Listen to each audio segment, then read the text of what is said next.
السلام عليكم ورحمة الله وبركاته. بسم الله الرحمن الرحيم. الصلاة والسلام على رسوله الكريم. أما بعد.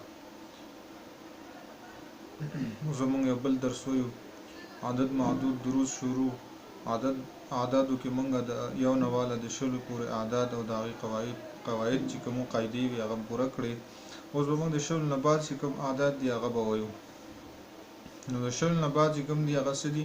21 یویشت ته وایي، او 22 دویشت ته وایي، 23 دریشو ته وایي، 24 څلېرویشتو ته وایي، 25 پنځویشتو ته وایي، 26 شپږویشتو ته وایي، 27 ویشتو ته وایي، 28 اتیشتو ته وایي، 29 نهش او 30 دیرش.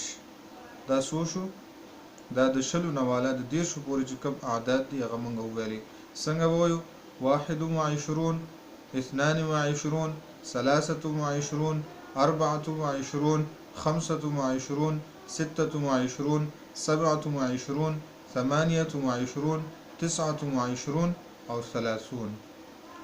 د تاسو ځان سره ولیکئ او دا یاد کړئ، ځکه چې بعضو خلکو ته دا یاد وي، خو بعضې داسې کسان وي چې هغه نه وي او هغوی ته بالکل دا شیزونه د سره ورځي نه. د هغوی د وجې نه زه لږ سبق ښیم او مختصر دروس چې کوم دی زه ورکوم په دې چینل باندې، د دې وجې نه چې هغوی هم یاد کړي، هغوی ځان سره نوټ کړي او ولیکي. دومره کافي دی. د دې چې کومه قاعده ده هغه به بل درس کې وایي. السلام علیکم ورحمة الله وبرکاته.